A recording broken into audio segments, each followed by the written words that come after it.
What's going on, guys? Welcome back to the channel. We have a 21 Tremor F-150, only got 700 miles on it, and it has come to us to get a new modification to it. We're going to be adding some spacer blocks to the front.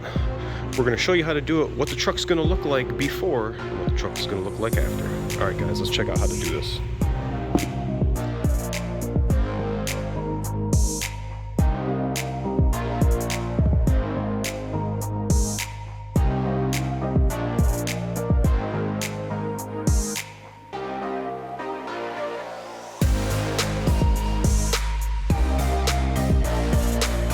Alright guys, thanks so much for coming back and checking out what we're going to be doing to this new Tremor F-150, because I kind of like it. The Tremor series, I'm digging it.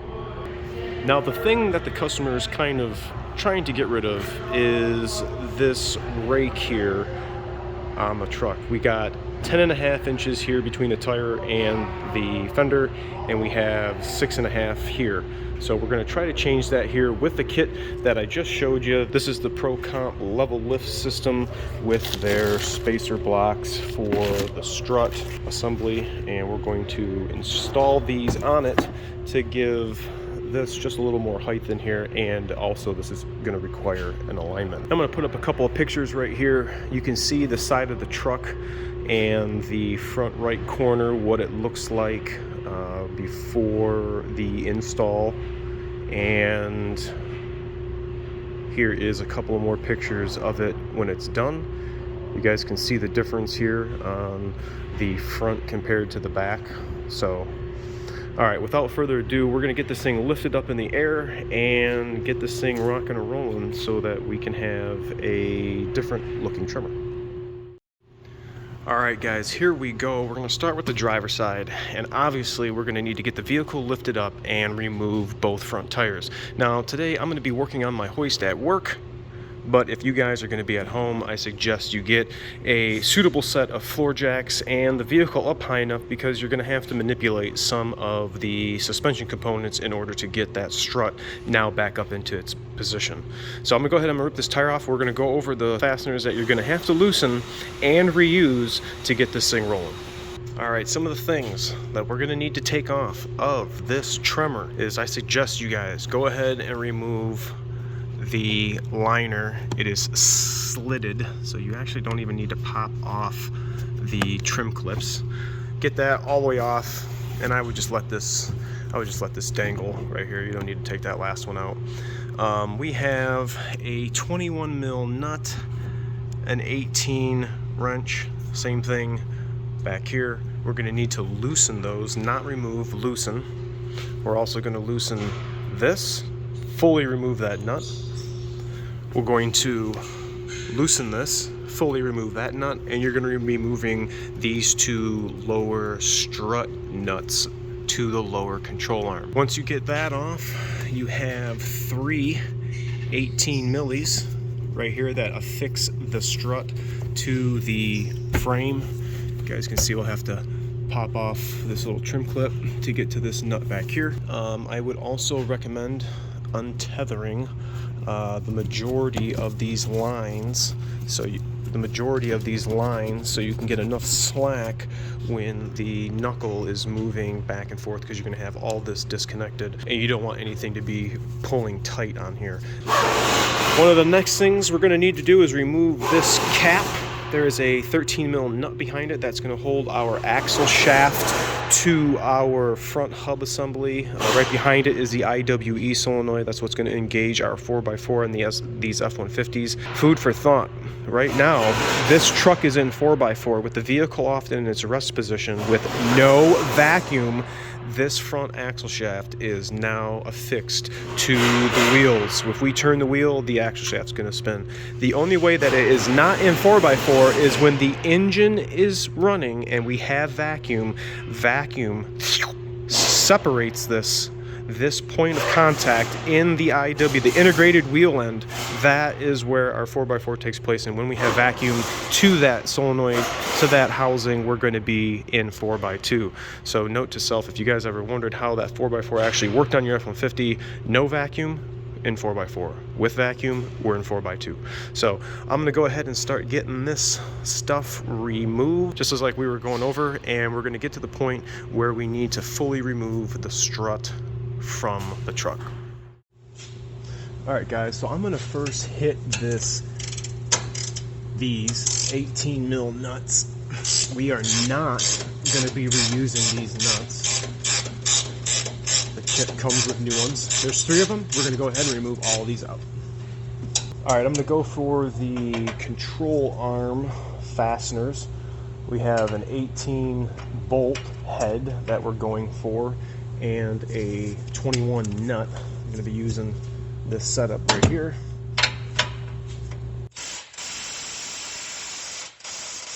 To just loosen that bolt, gonna go around here and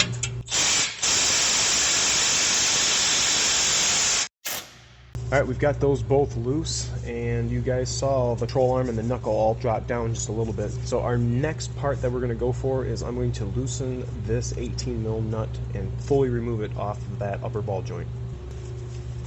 All right, 18 mil coming off.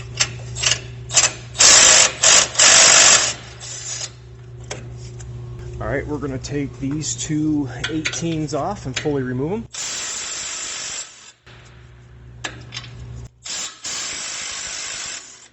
All right, we're going to take this off to get just a little bit more room. This is the outer tie rod, left side.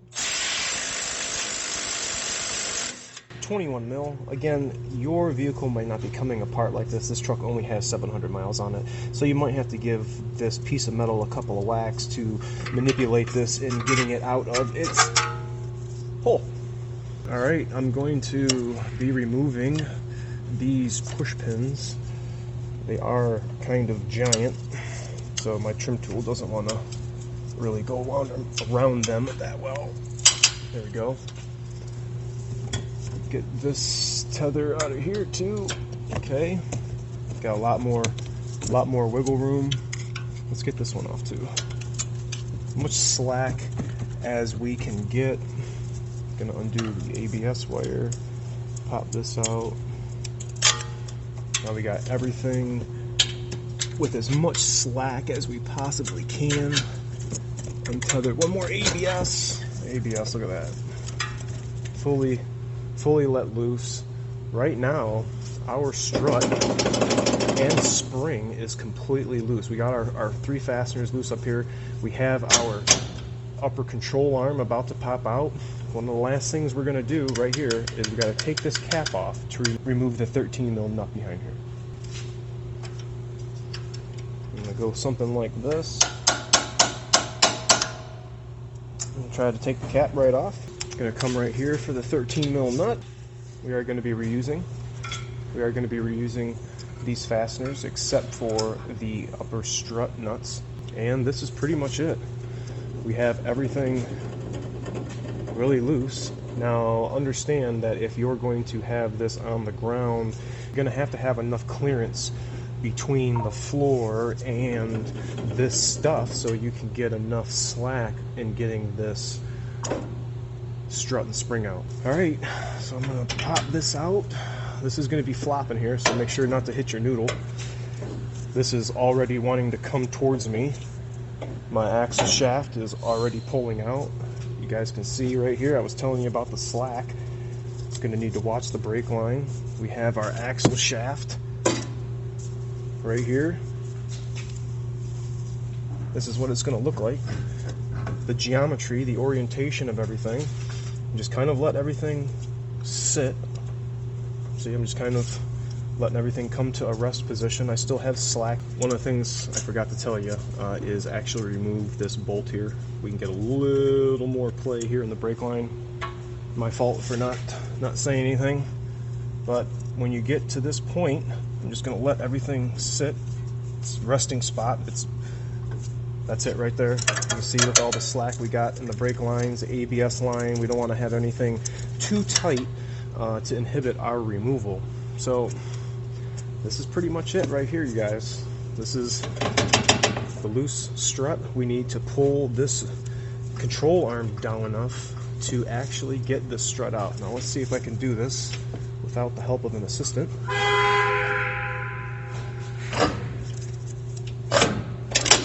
Okay, you guys just saw what I did right there. Not that big of a deal. Let the control arm down. And here's our strut. Alright you guys, here is our assembly.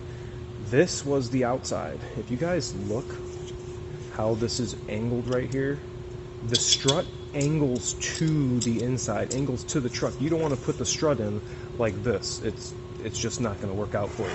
So just note your orientation, because our next thing that we have to do is we want to make sure when we use the spring compressor that we have to align everything back to how it was. So I'm going to put a dot here, and I'm going to put a dot here, I'm going to put a dot here. All three of these dots have to line up. I'm going to do the same thing up here to the rubber and then to the spring. So when I compress this with the spacer block now, we're going to make sure that all of our red dots are all lined up. Alright, we have the spring and strut all set up in the spring compressor. Now, this is something that's very important, and extreme caution must be used when compressing the spring. I recommend you guys taking it to a facility. You guys can take this out, but take this to a shop that has this contraption if you do not have the appropriate tools to do so, because if your tool breaks, or your method of using hose clamps or something other than what you see here, you are going to be extremely hurt. Like, not you're going to have a bruise, like you're going to be messed up. So please, please, please, please use your noodle when you're using this, and just try to use as much caution as you can. So with the warnings out of the way, we're going to go ahead and fully compress this. We're going to keep turning this until I am going to be able to remove the nut and the strut from the spring assembly. So I'm going to do that right now. In the next shot, we're going to show you how to remove the strut. I have right here, you see the spring and the tool, or the arm, the foot, the finger that's actually going to be pushing down. You want to make sure the spring is centered in between all of those. And we're just going to start tightening this spring down. I'm going to keep tightening this down, checking every few turns, make sure nothing's moved, everything looks still good. Keep going. This is tough, so maybe we'll just do this. Okay, everything looks good, everything looks good. I'm going to go again. Okay, I'm going to check again. Alright, everything looks good. I'm going to go ahead and safely remove our 17 mil nut that is holding our strut up into the pocket, the strut mount. Now we might have to 17 milli that nut, but we're going to have to hold that stud because that stud's going to move. So that is an 8 mil. So I'm going to go ahead and put this on first, like this. And I'm going to go against what I'm doing, break this nut loose. Okay, the strut is actually moving. I can spin the strut. I'm going to hold the body of the strut now.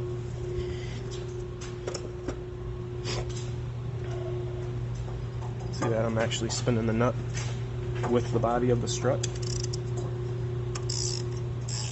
Not that hard to hold it. I'm going to have to keep using the wrench.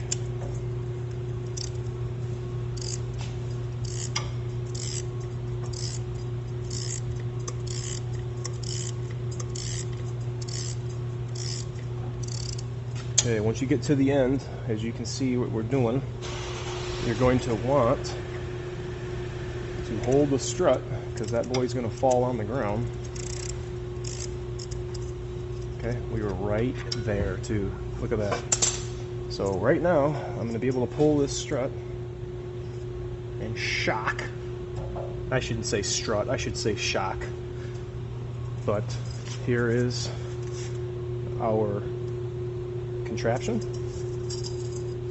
Alright, so once you get this shock out, you're going to see our dots are still aligned. We're going to fully remove this from the spring. Ta-da! There it is. Here's the top strut mount, and we're going to have to pull this rubber out. Just kind of wiggle it off against this rubber. We're going to install the supplied preload spacer. Going to set that in here. It just sits flush all the way around. We're going to get our rubber back in here and set that in here, trying to align those back up. Push it all the way down in there. Make sure it's fully seated, and then you'll have something looking like this. Alright, so once you get that installed, we're literally going to be putting that back in just like this. You see our alignment marks. Can't turn it anymore. The rubber has a stop over here on the spring, but we're pretty much lined up. We're not 180 degrees off. We'll be able to tweak this once it's in the truck. Alright, once we get that on top of the spring, we're going to insert our shock back in. You guys saw the little stud pop through. We're actually going to need to compress the spring just a little bit more. Alright, you guys see we have more stud showing. I'm going to go ahead and put our nut on. Okay, our strut is now hanging. If you come around here to the front, you guys can see all of our alignment marks are in alignment, and we're going to reverse the removal process and put our nut back on.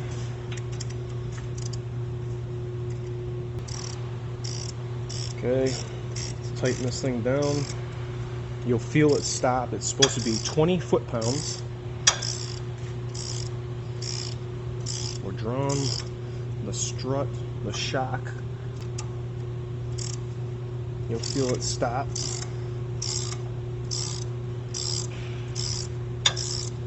Okay, it's fully stopped. I'm going to give it one more snug because I'm not going to be able to torque this. I have a good feel about what 20 foot-pounds feels like, and I'm going to say we're going to be good right there. When I busted that loose, it wasn't that hard to break loose, so just note to self, you don't want to strip this thing out, hit it with air impact or anything. But for the most part, that is it. We're going to get this spring now out of the machine, and we're going to get it installed back into the vehicle. Alright, one of the last things before you put the assembled strut and spring back into the truck is you need to put this adapter on top of the assembly. It's only going to go on one way. Don't forget to put this in, because you're going to have to take the strut back out in order to put this on. Alright, let's go over to the truck. Alright, we're going to be using the supplied nuts that came in the kit. We're not going to be using the 18 mil nuts that came off. Now, you guys saw how this came out. I'm going to actually reverse how this came out and not putting it in the control arm first. I want to actually make sure my orientation of the holes is lined up. Okay, that lined up really well. I'm going to put my first nut on up here. I'm going to put them all by hand. If you guys are paying attention right here, this upper control arm, I actually zip tied to the fender liner just so that it's not hitting me in the dome. Now you can actually let go of it because the strut's hanging by two nuts, and get this third one on. Just finger tight. Okay, you guys can see right here what the alignment looks like, how far off I'm actually from the holes. I'm going to be able to manipulate this and the lower control arm to get this in. See, those just went in. You guys also want to be careful of your axle shaft. You want to make sure it's not going to mess up this rubber seal. We were just resting against it, so no harm, no foul. But the edge of it is about to go into the bore that it's supposed to sit in. So when you're putting all this stuff together, you got to kind of watch some geometry, get the knuckle, the axle shaft. It's kind of a lot going on. Don't be scared, it's just parts. Wiggle everything together. This axle shaft is going to spline right into the knuckle. You guys saw that slide in. Okay, there we go. I like that. I'm going to stick this 13 mil nut on the axle shaft so that doesn't pull out no more. I'm just balancing all this with one hand. Okay, so this is sitting here like this. Maybe stick a tie rod end in, get a little more support so it's not rotating back. Now I'm going to grab my cutters. I'm going to go ahead and cut this zip tie so that I can bring that upper control arm and ball joint down into its final position. Okay, you guys can see what I'm going to have to do. Just like this. We are going to be reusing that upper ball joint nut. Okay. We have our tie rod nut. Let's stick that on. The two nuts that we took off the bottom of the shock. Two lower control arm. And then the last thing we'll do, and I'll leave that for final install, is all of the brackets and stuff for the ABS lines and so forth. So I'm going to start by tightening everything down, and we'll check it out.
Alright, this is the last thing. Besides putting the tire on, we've totally completed the install of this leveling kit for the front of this 21 F-150 Tremor. I wanted to illustrate to you guys how to properly or at home take out the strut and spring shock assembly without hurting yourself, damaging any components, and trying to keep that alignment so you guys aren't going to be fighting trying to put it back in. We are going to put this tire back on, and we are going to have to get an alignment. Let me know in the comment sections if you guys want to see the alignment process, or if you guys don't care, you're going to have somebody else do it. Thanks so much for watching. Tell me what you think about this in the comment section below. If you guys are running a lift, if you have on your Superduty, if you're doing this, if you have a second vehicle and it's an F-150, what are you guys rocking? Tell me what you think about this Tremor package below. Thanks so much. Remember to like, comment, sub, share, and I'll catch you guys all next time. See ya!